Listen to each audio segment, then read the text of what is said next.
ভারতে হাসিনার ভিসার মেয়াদ বৃদ্ধি গাত্রদাহ বাংলাদেশের মানুষ ইতিবাচকভাবে নেয়নি।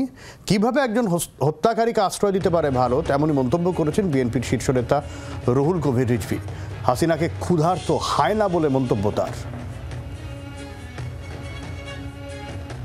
যাদের রক্ত দিয়ে আমরা এই পরিবর্তন পেলাম, 17 বছর পর একটা ক্ষুধার্ত হায়না দেশ ছেড়ে পালিয়েছে, তারপরেও যারা মায়া কান্না কাঁদেন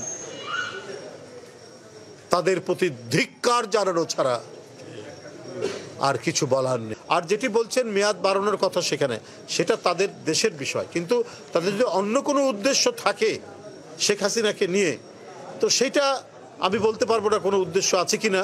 তবে ভারত একটি গণতান্ত্রিক রাষ্ট্র, তাদের বোঝা উচিত যে শেখ হাসিনা যে শিশু হত্যাকারী, কিশোর হত্যাকারী এবং তরুণ হত্যাকারী, রিক্সাওয়ালা হত্যাকারী, সিএনজিওয়ালা হত্যাকারী, সেই হত্যাকারীকে একটি গণতান্ত্রিক দেশ কিভাবে তাকে আশ্রয় দিয়ে সেখানে তার ভিসার মেয়াদ বাড়ান, এইটা সারা দেশের বাংলাদেশের মানুষ এটাকে ইতিবাচকভাবে নেয়নি।